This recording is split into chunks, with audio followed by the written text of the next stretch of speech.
South Sudan's electoral body says it's ready to organize the country's first ever elections, scheduled for December this year. The National Election Commission officially commenced its work on Monday. CGTN's Patrick Oyet reports from Juba. South Sudan's electoral body has 11 months to organize the country's first election since it gained independence 12 years ago. The commission is expected to conduct civic education, register voters, designate constituencies and polling stations. We are a nation. Once we are a nation, we are capable to take our own decisions and implement them. The government has taken a decision that the election must run. They will generate or they will collect revenue to run the elections. But all this comes at a time when the government says it has no money. Civil servants have not been paid for 3 months. Juba residents we spoke to said there is a lot of work to be done ahead of the proposed December 2024 date. The Electoral Commission needs to do more, or needs to have an extension date on to hold the election, rather than just holding it all of a sudden abrupt without even teaching people what election is to be made. The media doesn't know what is going on.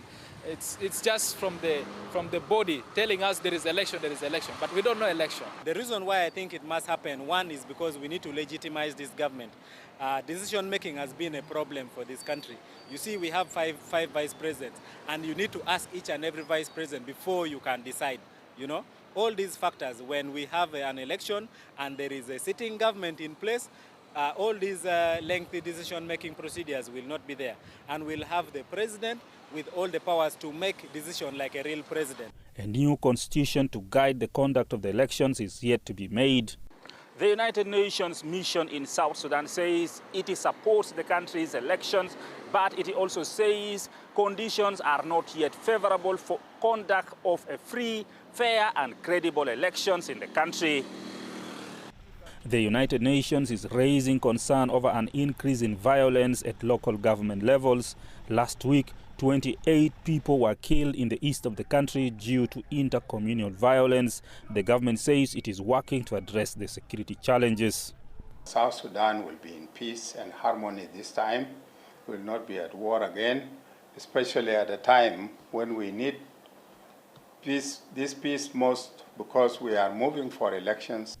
President Kiir's ruling party says all is set for the polls. However, an opposition political party led by the country's Vice President Riek Machar disagrees, but the National Election Commission is calling on all parties to prepare for the historic first elections in December. Patrick Oyet, CGTN, Juba, South Sudan.